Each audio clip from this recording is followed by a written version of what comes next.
آج آیت نمبر 91 اللہ تبارک و تعالی ارشاد فرماتا ستجدون آخرین یریدون ان یأمنوکم ویأمنوا قومہم کلما ردوا الی الفتنة ارکسوا فیہا فإن لم یعتزلوکم ویلقوا الیکم السلم ویکفوا ایدیہم فخذوہم واقتلوہم حیث ثقفتموہم واولئکم جعلنا لکم علیہم سلطانا مبینا۔ اللہ تعالی ارشاد فرماتا ان قریب آپ دوسرے کچھ لوگوں کو دیکھو گے، پاؤ گے، یریدونا کہ وہ چاہتے ہیں ان یأمنوکم کہ تم سے بھی امن میں رہیں، ویأمنوا قومہم اور اپنی قوم سے بھی امن میں رہیں۔ کلما ردوا جب وہ انہیں پھیرا جاتا فتنے کی طرف، ارکسوا فیہا تو اس میں اوندھے منہ گر جاتے ہیں، فإن لم یعتزلوکم بس اگر وہ تم سے الگ نہ ہو، وَيُلْقُوا إِلَيْكُمُ السَّلَمَ اور تمہاری جانب صلح کا پیغام نہ بھیجیں، وَيَكُفُّوا أَيْدِيَهُمْ اور اپنے ہاتھوں کو تم سے نہ روکیں، فَخُذُوهُمْ تو انہیں پکڑ لو، وَاقْتُلُوهُمْ اور انہیں قتل کر دو، حَيْثُ ثَقِفْتُمُوهُمْ جہاں تم انہیں پاؤ، وَأُولَئِكُمْ جَعَلْنَا لَكُمْ عَلَيْهِمْ سُلْطَانًا مُبِينًا اور یہی وہ لوگ ہیں کہ جن کے لیے ہم نے تمہیں کھلی راہ دے دی ہے۔ اس آیت کریمہ کا شان نزول یہ ہے کہ دو قبیلے تھے، ایک کا نام اسد تھا اور ایک کا نام غطفان تھا۔ ان دونوں قبیلوں کے کچھ لوگ ایسے تھے جو بظاہر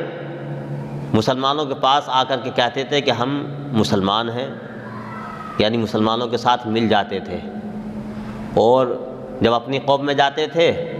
تو ان کی قوم کے لوگ پوچھتے تھے کہ کیا تم ایمان لے آئے مسلمانوں کے پیغمبر پر؟ تو یہ کہتے کہ ہم بندروں پر ایمان لائے، مطلب بچھوؤں پر ایمان لائے، یعنی حضور کا مذاق اڑاتے، اسلام کا مذاق اڑاتے۔ تو اپنی قوم میں جا کے ان میں مل جاتے اور مسلمانوں کے پاس آتے تو مسلمانوں میں مل جاتے، اور ان کا مقصد یہ ہوتا کہ ہم مسلمانوں سے بھی امن میں رہیں مسلمان ظاہر کر کے، اور اپنی قوم سے بھی امن میں رہیں، یہ مقصد تھا۔ تو اللہ تبارک و تعالیٰ نے قرآن پاک میں آیت کریمہ نازل کر کے اپنے محبوب صلی اللہ علیہ وسلم کو اور مسلمانوں کو بتا دیا اللہ نے کہ یہ جو قبیلہ اسد اور غطفان کے لوگ ہیں یہ مومن نہیں ہیں، یہ منافق ہیں، یہ صرف امن چاہتے ہیں تمہاری جانب سے بھی اور دوسروں کی جانب سے بھی۔ لہٰذا یہ اگر کفار کے ساتھ مل کر کے تم سے جنگ پر آمادہ ہوں تو پھر تمہیں اجازت ہے کہ تم انہیں جہاں پاؤ پکڑ لو، انہیں قتل کر دو، یہ بتایا گیا۔ وہی بات جو میں نے پہلے بتائی کہ کفار ہر ایک کافر سے جنگ، ہر ایک کافر کو قتل کرنا، یہ اسلام اس کی اجازت نہیں دیتا، یا کافروں یا ڈائریکٹ کافروں پر حملہ کرنا اسلام اس کی بھی اجازت نہیں دیتا۔ اسلام دہشت گردی کا مذہب نہیں ہے۔ اسلام نہ اس بات کی اجازت دیتا ہے کہ ڈائریکٹ جاؤ آپ کسی محلے پر بم پھوڑ دو، یا کسی اسکول کو تباہ کر دو، یا کسی عمارت کو تباہ کر دو۔ اسلام نے جو جہاد کا حکم دیا، یا اسلام نے جہاں جہاں کفار کو قتل کرنے کا حکم دیا ہے، تو وہ وہی مواقع ہیں جہاں کفار تمہارے قتل کے در پہ ہو جائیں اور تم پر حملہ کر دیں، یا تمہیں قتل کرنے کا مکمل ارادہ بنا لیں، یا تمہاری بستی میں گھس آئیں، تو ایسے موقع پر اسلام ایسے کافروں کو قتل کرنے کا حکم دیتا ہے۔ لیکن بلا وجہ اسلام جو ہے وہ قتل کی اجازت نہیں دیتا۔ بغیر کسی وجہ کے کسی کافر کو مار دینا، بغیر کسی وجہ کے آپ کہیں جو ہے کسی پر ظلم کرنا، تو چاہے مسلمان ہو یا غیر مسلم ہو، اسلام بلا وجہ کسی پر ظلم کرنے کی اجازت نہیں دیتا۔ اور جہاد بھی ایسے ہی مواقع کے لیے، جہاد جو ہے وہ حقیقت میں دفاعی ہے، جہاد اپنے دفاع کے لیے۔ جہاد کا مطلب یہ نہیں جیسے کہ غلط تصویر جو ہے وہ پیش کی جاتی ہے کہ اسلام جو ہے وہ غیروں کو مارنے کے لیے ایک جہاد کا سہارا لیتا ہے، ایسا نہیں ہے، بلکہ جہاد جو ہے وہ دفاعی، کہ کفار جب فتنہ پھیلائیں، وہ ملک میں فساد پھیلائیں، ملک کے امن کو خراب کریں اور آپ کے اوپر چڑھ آئیں، آپ کے اسلام کو ختم کرنے کی کوشش کریں، آپ کی مساجد کو اور آپ کے مدارس کو نشانہ بنائیں، اور جو ہے مکمل اسلام کو تباہ کرنے کی کوشش کریں، مٹانے کی کوشش کریں، تب ایسی حالت میں جہاد کا حکم دیا گیا ہے، نہ کہ مطلقاً۔ تو جہاد پر کسی قسم کا کوئی اعتراض نہیں ہو سکتا، اس لیے کہ جہاد کسی کو مارنے کا نام نہیں ہے، جہاد فساد پھیلانے کا نام نہیں، جہاد تو امن قائم کرنے کا نام ہے۔ جہاد تو فساد پھیلانے والوں کو ختم کرنے کا نام ہے، جہاد تو ان لوگوں سے لڑنے کا نام ہے جو امن کو ختم کرنا چاہتے ہیں، جو فتنہ پھیلانا چاہتے ہیں، جو فساد پھیلانا چاہتے ہیں۔ تو جہاد حقیقت میں قتل و غارت گری کا نام نہیں، بلکہ جہاد امن قائم کرنے کا نام ہے۔ آگے آیت کریمہ میں اللہ تبارک و تعالی نے ارشاد فرمایا وَمَا كَانَ لِمُؤْمِنٍ أَن يَقْتُلَ مُؤْمِنًا إِلَّا خَطَأً، اور کسی مومن کے لیے جائز نہیں کہ وہ کسی دوسرے مومن کو قتل کر دے، الا خطأ، مگر غلطی سے۔ تو کسی بھی مومن کو قتل کرنا جان کر یہ جائز نہیں ہے، اور یہ بہت بڑا گناہ ہے جسے کبیرہ گناہوں میں بھی بڑے گناہ میں شامل کیا گیا۔ یہاں تک کہ حدیث پاک سے پتہ چلتا ہے کہ اللہ تبارک و تعالی کو ایک مومن کا قتل اللہ تبارک و تعالی کے نزدیک اتنا بڑا ہے کہ پوری کائنات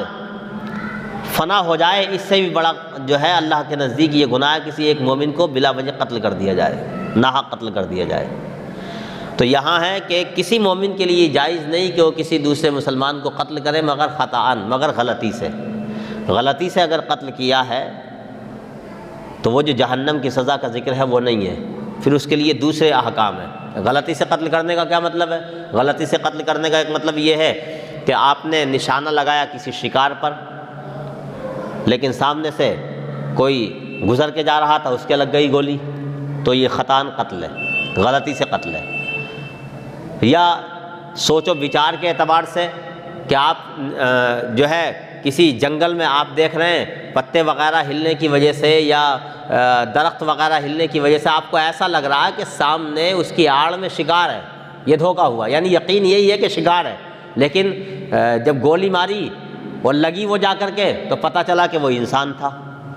تو یہ خطأً قتل ہے۔ یا کسی کو جو ہے ایسا لگا آپ کو کہ یہ کافر ہے اور یہ ہم پر حملہ کر، اگر میں اسے نہ ماروں تو یہ مجھے مار دے گا، لیکن حقیقت یہ تھی کہ وہ پہلے اسلام لا چکا تھا، آپ کو اس بارے میں پتہ نہیں تھا، تو وہ قتل ہو گیا آپ کی گولی سے، تو یہ خطأً قتل ہے۔ یعنی غلطی سے جو قتل ہو اسی کو شریعت خطأً قتل کہتی ہے، تو اس کا حکم یہاں بیان کیا گیا، اس کا کئی حکم بیان کیے گئے، اس کے تفصیل سے اللہ نے بیان فرمایا۔ ارشاد فرمایا وما كان لمؤمن ان يقتل مؤمنا الا خطأ، اور کسی مومن کے لیے جائز نہیں کہ وہ کسی دوسرے مومن کو قتل کرے مگر غلطی سے۔ ومن قتل مؤمنا خطأ، تو جس نے قتل کر دیا کسی مومن کو غلطی سے، خطأ قتل کر دیا، فتحریر رقبۃ مؤمنۃ ودیۃ مسلمۃ الی اہلہ الا ان یصدقوا، تو ایک مومن غلام آزاد کرنا ہے، یعنی اس کا کفارہ۔ اگر کسی کو غلطی سے قتل کیا، جان کر نہیں، جان کر قتل کیا تب کفارہ نہیں ہے، پھر تو جہنم کا بہت سخت عذاب ہے۔ اگر خطأً قتل کیا ہے تب کفارہ ہے، وہ کفارہ کیا؟ ایک غلام کو آزاد کرنا، اور دیت ہے جو مقتول کے ورثاء کو دی جائے گی، مقتول کے گھر والوں کو دی جائے گی۔ دیت کیا ہے؟ دیت 100 اونٹ، 100 اونٹ یہ شریعت نے مقرر کیا اگر کسی نے کسی کو خطأً غلطی سے قتل کر دیا۔ یعنی آپ اس سے اندازہ لگا سکتے ہیں کہ اسلام میں ایک جان کا قتل کتنی زیادہ اہمیت رکھتا ہے، کہ جان بوجھ کر قتل کرنے کی بات نہیں ہے، یہ خطأً قتل کرنے کی بات ہے، کہ یعنی آدمی بہت زیادہ خیال رکھے کہ کوئی انسان غلطی سے بھی اس سے قتل نہ ہو جائے، اس لیے شریعت نے غلطی سے قتل کرنے والے کے لیے بھی یہ سزا رکھی کہ اگر کوئی غلطی سے قتل ہو گیا کوئی مومن تو ایک غلام آزاد کرنا پڑے گا اور دیت دینی ہوگی۔ دیت ہے 100 اونٹ، جسے خون بہا کہا جاتا ہے، 100 اونٹ۔ اگر 100 اونٹ نہ مل سکیں تو 100 اونٹوں کی قیمت، یا 100 اونٹوں کے برابر سونا چاندی، یا جو بھی مال اس کے برابر ہوگا وہ دیا جائے گا۔ تو یہ حکم بیان کیا گیا، الا ان یصدقوا، مگر یہ کہ وہ معاف کر دیں۔ اگر مقتول کے ورثاء نے معاف کر دیا، یہ ہوتا ہے غلطی سے قتل ہوا، مقتول کے ورثاء معاف کر دیں تو معاف ہو جائے گی، تو دیت جو ہے یہ معاف ہو جائے گی۔ اچھا، اس کے بعد بیان کیا گیا دوسرا حکم اسی کا، فَإِن كَانَ مِن قَوْمٍ عَدُوٍّ لَكُمْ وَهُوَ مُؤْمِنٌ، پس اگر وہ ایسی قوم سے ہو جو تمہاری دشمن ہے، یعنی جس کو جو غلطی سے آپ سے قتل ہوا ہے وہ فرد ایسی قوم سے ہو جو آپ کی دشمن ہے قوم، اگرچہ وہ مومن ہو، قتل ایسا بھی ہو سکتا ہے کہ قتل ہونے والا ہے تو مومن لیکن ہے ایسی قوم سے جو تمہاری دشمن ہے، یعنی تمہاری دشمن قوم میں رہتا ہے، وہ کافروں سے مل جل کے رہتا ہے لیکن ہے مسلمان، اپنے آپ کو مسلمان کہلاتا ہے، تو اس کا حکم بیان کیا گیا۔ اگر ایسا شخص قتل ہو جائے تو پھر کیا حکم ہے؟ تو بیان کیا گیا فتحریر رقبۃ مؤمنہ، تو اس کے قتل کے عوض میں بھی ایک مومن غلام کا آزاد کرنا ہے، یعنی اب صرف ایک مومن غلام کا آزاد کرنا، دیت نہیں دینی۔ اگر ایسی قوم کا فرد قتل ہوا جو آپ کی دشمن ہے تو آپ کو دیت نہیں دینی بلکہ صرف آپ کو ایک غلام آزاد کرنا۔ اچھا غلام تو آج کل ہے نہیں، تو غلام نہ ہونے کی صورت میں 2 مہینے کے مسلسل روزے رکھنے، 2 مہینے کے مسلسل روزے، یعنی مسلسل کا مطلب یہ ہے کہ ایک بھی دن رہ نہ جائے۔ اگر 60 روزے رکھنے تھے اور 30 رکھ کے 31واں چھوڑ دیا پھر رکھا تو پھر شروع سے رکھنے پڑیں گے، یعنی ایک بھی روزہ بیچ میں عذر شرعی کے بغیر چھوٹ نہ جائے۔ عذر شرعی مطلب حیض وغیرہ، نفاس وغیرہ، اس طرح کا کوئی عذر تو عورت جیسے روزہ نہیں رکھ سکتی، تو عذر شرعی کے بغیر کوئی بھی روزہ بیچ میں چھوٹنے نہ پائے۔ تو غلام آزاد کرنے کا حکم پہلا ہے، غلام آزاد، چونکہ غلام اب ہے نہیں تو اب 2 مہینے کے مسلسل پے در پہ روزے رکھنے، یہ 2 حکم ہو گئے اس کے۔ پھر بیان کیا گیا وَإِن كَانَ مِن قَوْمٍ بَيْنَكُمْ وَبَيْنَهُمْ مِيثَاقٌ فَدِيَةٌ مُسَلَّمَةٌ إِلَىٰ أَهْلِهِ وَتَحْرِيرُ رَقَبَةٍ مُؤْمِنَةٍ، اور اگر وہ مقتول یعنی جو قتل ہوا ہے اگر وہ ایسی قوم سے ہو کہ جس قوم کے درمیان، کہ تمہارے درمیان اور اس قوم کے درمیان معاہدہ ہے، یعنی وہ قوم ایسی ہے کہ آپ کے درمیان معاہدہ ہو چکا ہے کہ نہ ہم آپ سے جنگ لڑیں گے نہ آپ ہم سے جنگ لڑیں گے، اس طرح کا کوئی معاہدہ ہو چکا ہے۔ جیسے معاہدے پہلے باضابطہ اس طرح کے معاہدے بہت زیادہ ہوتے تھے، حضور کے دور میں کافروں کے درمیان مسلمانوں کے درمیان بھی جو ہے اس طرح کے معاہدے کبھی کبھی ہو جاتے تھے۔ صلح حدیبیہ بھی اسی طرح کا ایک واقعہ ہے۔ تو اگر ایسی قوم سے قتل ہوا کہ جس کے درمیان اور آپ کے درمیان معاہدہ ہے تب کیا حکم ہے، تب کیا دیا جائے گا؟ تو قرآن پاک میں اس کو بیان کیا گیا۔ اللہ فرماتا ہے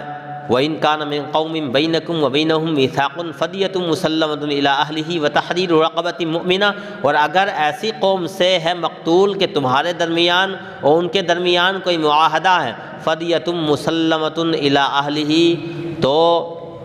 فدیہ ہے جو مقتول کے گھر والوں کو دیا جائے گا، وَتَحْرِيرُ رَقَبَةٍ مُؤْمِنَةٍ، اور ایک مومن غلام کو آزاد کرنا، یعنی جو پہلا والا حکم ہے ویسے ہی یہاں جیسے کسی مومن کو قتل کرنے کا حکم تھا ویسے ہی یہاں ہے کہ اگر آپ نے کسی ایسے قوم کے فرد کو غلطی سے قتل کر دیا کہ جس کے درمیان اور آپ کے درمیان معاہدہ ہے، تو ایسی صورت میں بھی آپ کو دیت دینی ہوگی، یعنی وہی 100 اونٹ، اور ایک غلام آزاد کرنا، یا ایک غلام کی جگہ 2 مہینے کے پیدر پہ روزے رکھنا۔ ایسے ہی ایسا شخص جو ذمی، کافر کئی طرح کے ہوتے ہیں، ایک کافر ہوتا ہے ذمی کافر، جو ٹیکس دے کر کے مسلمانوں کی حکومت میں رہتا ہے، اس کو کہتے ہیں ذمی کافر، تو اس کی جان مال کی حفاظت کی ذمہ داری حکومت کی ہوتی ہے۔ تو اگر وہ ذمی کافر بھی قتل ہوا تو اس صورت میں بھی ایک غلام آزاد کرنا ہے اور دیت دینی ہے اس کے گھر والوں کو۔ ایسے ہی مستامن کافر ہوتا ہے کہ رہنے والا تو دارالحرب کا ہے لیکن وہ مسلمانوں کی حکومت میں آیا کسی کام سے، اور مسلم حکومت نے اس کے جان مال کی حفاظت کی ذمہ داری لے لی کہ آپ 8 دن رکنا چاہتے ہیں، 8 دن آپ کی جو ہے جان مال کی حفاظت کی ذمہ داری ہماری ہے، تو ایسے کو کہا جاتا ہے، یعنی امان دے دی مسلمان حکومت نے اسے کہ تم رہ سکتے ہو۔ تو اس شخص کا قتل کسی سے ہو گیا غلطی سے تو اس کے عوض میں بھی ایک غلام آزاد کرنا اور دیت دینی، یعنی 100 اونٹ، یہ اسلام کہتا ہے۔ اچھا، اس کے بعد اللہ تبارک و تعالیٰ ارشاد فرماتا ہے فَمَن لَّمْ يَجِدْ فَصِيَامُ شَهْرَيْنِ مُتَتَابِعَيْنِ، پس اگر نہ پائے یعنی غلام نہ پائے، فَصِيَامُ شَهْرَيْنِ مُتَتَابِعَيْنِ، تو 2 مہینے کے پیدر پہ روزے رکھنے ہیں، تَوْبَةً مِّنَ اللَّهِ، یہ اللہ تبارک و تعالیٰ کی طرف سے توبہ ہے۔ کیا ہے یہ؟ توبہ۔ یعنی اگر قتل خطا میں آدمی نے یہ کام کر لیا جو اللہ تبارک و تعالیٰ نے بتایا کہ اگر کسی مومن کو قتل کر دیا تو اس کے بدلے میں کیا ہے، اس نے ایک غلام آزاد کر دیا، یہ 2 مہینے کے پیدر پہ روزے رکھ لیے اور دیت ادا کر دی، تو اللہ تبارک و تعالیٰ کی طرف سے یہی توبہ ہو جائے گی۔ ایسے کسی دوسری قوم کے آدمی کو قتل کر دیا، یعنی دشمن قوم کے آدمی کو قتل کر دیا، تو بحث غلام آزاد کرنا یہ توبہ ہو جائے گی۔ یعنی امید ہے کہ اللہ تبارک و تعالیٰ کی طرف سے یہی چیز توبہ ہو جائے، باقی توبہ اللہ تبارک و تعالیٰ سے مانگنی بھی چاہیے۔ پھر آگے اللہ تبارک و تعالیٰ ارشاد فرماتا ہے وَكَانَ اللَّهُ عَلِيمًا حَكِيمًا، اور اللہ تبارک و تعالیٰ علم و حکمت والا ہے۔ یہ آیت کریمہ خاص طور سے تو اس کا جو شان نزول ہے وہ یہ ہے کہ عیاش بن مخزومی ایک شخص تھے جو مسلمان ہو گئے تھے، تو جب وہ مسلمان ہوئے، مسلمان ہونے کے بعد وہ رسول پاک صلی اللہ علیہ وسلم کی بارگاہ میں مدینہ چلے گئے، تو ان کی والدہ نے یہ قسم کھائی کہ اب میں نہ کھاؤں گی نہ پیوں گی نہ کسی سے بات کروں گی۔ اپنے 2 سوتیلے بیٹوں کو بلایا، بلانے کے بعد ان سے یہ کہا کہ جب تک تم میرے بیٹے کو واپس نہیں لے کے آؤ گے میرے پاس، اس وقت تک نہ میں کھاؤں گی نہ پیوں گی۔ اس طریقے کی قسمیں پہلے بہت کھائی جاتی تھیں، اور کسی سے بات نہیں کروں گی، یعنی بہت زیادہ واویلا مچایا۔ تو اس کے دونوں سوتیلے بیٹے وہ لینے کے لیے گئے، عیاش بن مخزومی کو لینے کے لیے پہنچے۔ ایک شخص کو اور ساتھ میں لے لیا، حارث بن زید کو ساتھ میں لے لیا، یہ بھی ابھی اسلام نہیں لائے تھے، ان کو لے لیا ساتھ میں،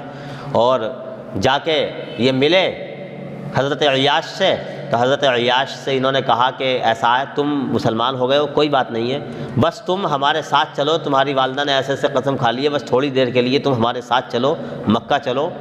اور ہم تم سے کچھ نہیں کہیں گے۔ تو یہ بیچارے سیدھے سادے آدمی سے ساتھ میں آ گئے، اور جب جیسے ہی مدینے سے نکلے تو باہر ان لوگوں نے انہیں باندھ دیا،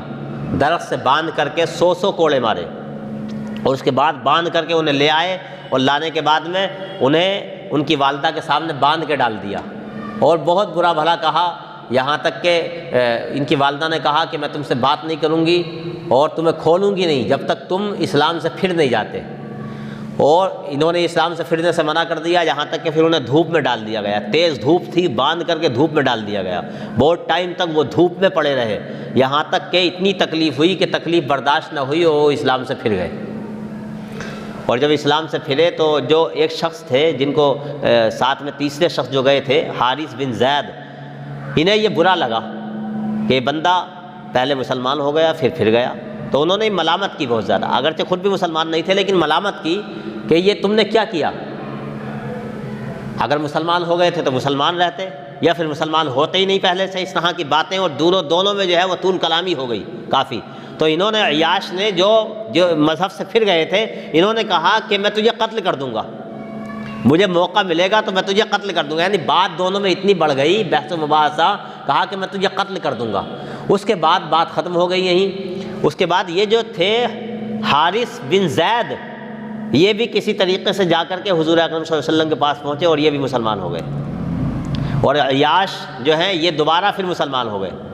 یعنی اسلام سے اس وقت تکلیفوں کی وجہ سے پھر گئے تھے لیکن بعد میں پھر یہ اسلام لے آئے۔ لیکن انہیں یہ نہیں پتہ تھا کہ حارث بن زید جس سے میری بحث ہوئی ہے وہ بھی مسلمان ہو گئے، اس بات کا کوئی پتہ نہیں تھا۔ اچانک یہ عیاش جو ہے یہ باہر نکلے تو دیکھا کہ وہ حارث مل گئے ان کو راستے میں، انہیں اپنی وہی جو ہے پرانی بات یاد آ گئی۔ اہل عرب میں یہ جو ہے بہت زیادہ ہوتا تھا، ایک دوسرے سے جو بحث ہو جاتی تھی وہ پورا کرتے تھے، جو قسمیں کھا لیتے تھے پورا ضرور کرتے تھے ان کو۔ تو یہ تو پتہ نہیں تھا انہیں عیاش کو کہ یہ بھی اسلام لے آئے ہیں حارث، انہوں نے جو ہے اپنی وہی پرانی بحث کی وجہ سے انہیں قتل کر دیا، اور یہ بھی سوچا کہ میری بحث بھی ہوئی ہے، میں نے قسم بھی کھائی ہے انہیں قتل کرنے کی، اور یہ مسلمان بھی نہیں ہے، تو انہوں نے قتل کر دیا۔ بعد میں لوگوں کو پتہ چلا کہ عیاش تم نے حارث کو قتل کر دیا، تو لوگوں نے بہت ملامت کی کہ تم نے مسلمان کو قتل کر دیا، یہ تو مسلمان ہو چکے تھے، اسلام لے آئے۔ تو انہیں بڑا افسوس ہوا کہ میں نے بہت بڑی غلطی کر لی ہے تو کہ مسلمان کو قتل کر دیا، اور آقا کریم صلی اللہ علیہ وسلم کی بارگاہ میں آئے، اور آنے کے بعد حضور سے انہوں نے درخواست کیا، رسول اللہ ایسے ایسے مجھ سے غلطی ہو گئی، مجھے پتہ نہیں تھا کہ یہ اسلام لے آئے ہیں، میری ایسے ایسے ان سے پہلے بحث ہو گئی تھی، میں نے انہیں قتل کر دیا، اب کیا کرنا ہے؟ تب اللہ تبارک و تعالی نے آیت کریمہ قرآن کریم میں نازل فرمائی، چونکہ یہ قتل خطا تھا، بھئی غلطی کی بنیاد پہ قتل کیا تھا، یہ پتہ نہیں تھا کہ یہ مسلمان ہیں، قتل کر دیا، تو چونکہ یہ قتل خطا میں اس کو رکھا گیا، تو قتل خطا کے جو احکام تھے تو اللہ تعالیٰ نے قرآن پاک میں نازل فرمائے، اور پھر ان احکام کو قیامت تک کے لیے لاگو کر دیا گیا۔ دیکھیں اس سے صحابہ کی اہمیت بھی پتہ چلتی ہے کہ حضور کے صحابہ سے کچھ ہو جاتا تھا تو احکام حضرت جبریل امی اللہ کی بارگاہ سے لے کر کے نازل ہو جاتے تھے۔ خیر یہ قتل خطا کی بات تھی جو اب تک چل رہی تھی، اب قتل عمد کی بات، یعنی جان بوجھ کر کسی کو قتل کرنا، اس کے تعلق سے آیت کریمہ میں اللہ تبارک و تعالیٰ ارشاد فرماتا ہے وَمَن يَقْتُلْ مُؤْمِنًا مُتَعَمِّدًا فَجَزَاؤُهُ جَهَنَّمُ خَالِدًا فِيهَا وَغَضِبَ اللَّهُ عَلَيْهِ وَلَعَنَهُ وَأَعَدَّ لَهُ عَذَابًا عَظِيمًا، اور جس نے اور جو شخص قتل کر دے کسی مومن کو متعمدًا جان بوجھ کر، کسی مومن کو مسلمان کو قتل کر دے جان کر، فَجَزَاؤُهُ جَهَنَّم، تو اس کا بدلہ جہنم ہے، خالدًا فیہا، اسی میں ہمیشہ رہے گا، وغضب اللہ علیہ، اور اللہ تبارک و تعالی نے اس پر غضب فرمایا، ولعنہ، اور اللہ تبارک و تعالی نے اس پر لعنت فرمائی، واعد لہ عذابا عظیما، اور اللہ تبارک و تعالی نے اس کے لیے بہت بڑا عذاب تیار کر رکھا ہے۔ اس آیت کریمہ میں اللہ تبارک و تعالی نے جان بوجھ کر قتل کرنے والے کے بارے میں بتایا کہ جان بوجھ کر قتل کرنا اتنا بڑا جرم ہے کہ وہ کسی کفارے سے پورا نہیں ہوگا، کسی دیت سے پورا نہیں ہوگا، بلکہ اگر جان بوجھ کر قتل کیا ہے آدمی نے تو اسے جہنم میں سزا ملے گی۔ اور کیسی سزا ملے گی؟ آیا لفظ خالدن، ہمیشہ ہمیش کے لیے وہ جہنم میں رہے گا۔ ہمیشہ ہمیش کا مطلب یہ ہے کہ اگر اس نے کسی مسلمان کو حلال سمجھ کر قتل کیا، یعنی یہ سمجھ کر قتل کیا کہ اسے مارنا میرے لیے جائز ہے، تب تو مسلمان کو جائز سمجھ کر حلال سمجھ کر قتل کرنا یہ کفر ہے، یعنی کافر ہو جائے گا بندہ، تو ہمیشہ جہنم میں رہے گا۔ لیکن حلال سمجھ کر قتل نہیں کیا بلکہ یہ سمجھ کے قتل کیا کہ یہ حرام ہی ہے لیکن مار دیا،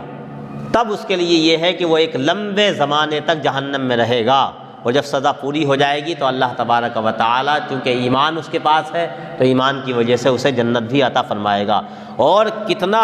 خطرناک جرم ہے جان بوجھ کر قتل کرنا۔ میں چند حدیثیں آپ کو سناؤں۔ حضرت انس رضی اللہ تعالیٰ عنہ سے روایت ہے یہ حدیث پاک کہ نبی کریم صلی اللہ تعالیٰ علیہ وسلم نے ارشاد فرمایا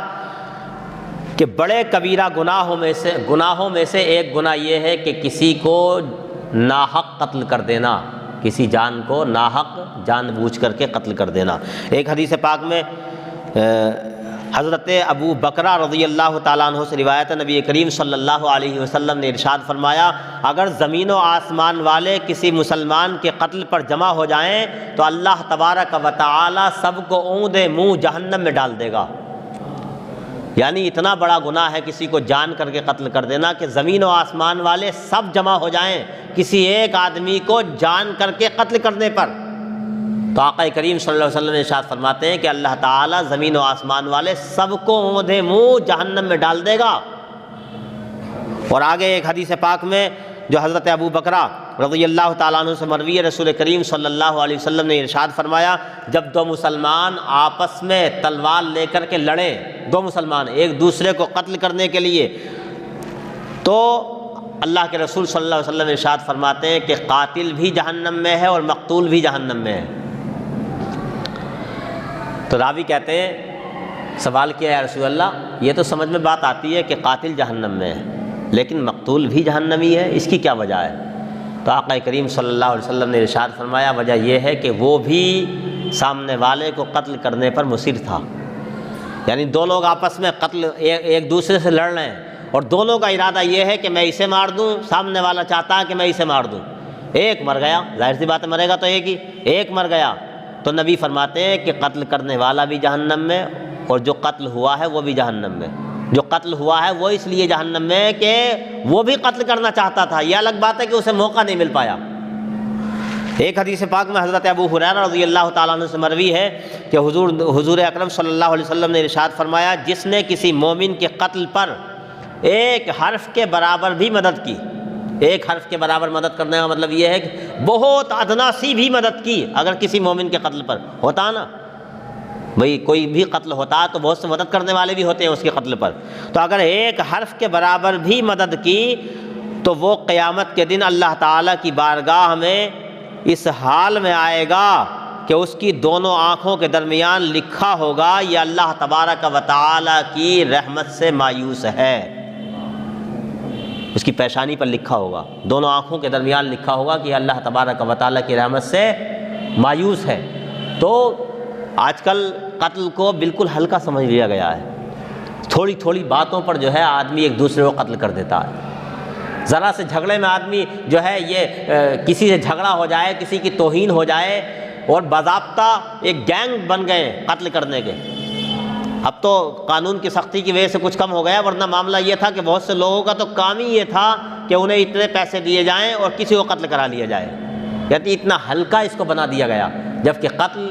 ناحق اور جان کر کے قتل کرنا بے پناہ بڑا گناہ ہے، اور کبیرہ گناہوں میں سے بھی بہت بڑے گناہوں میں اس کو رکھا گیا ہے۔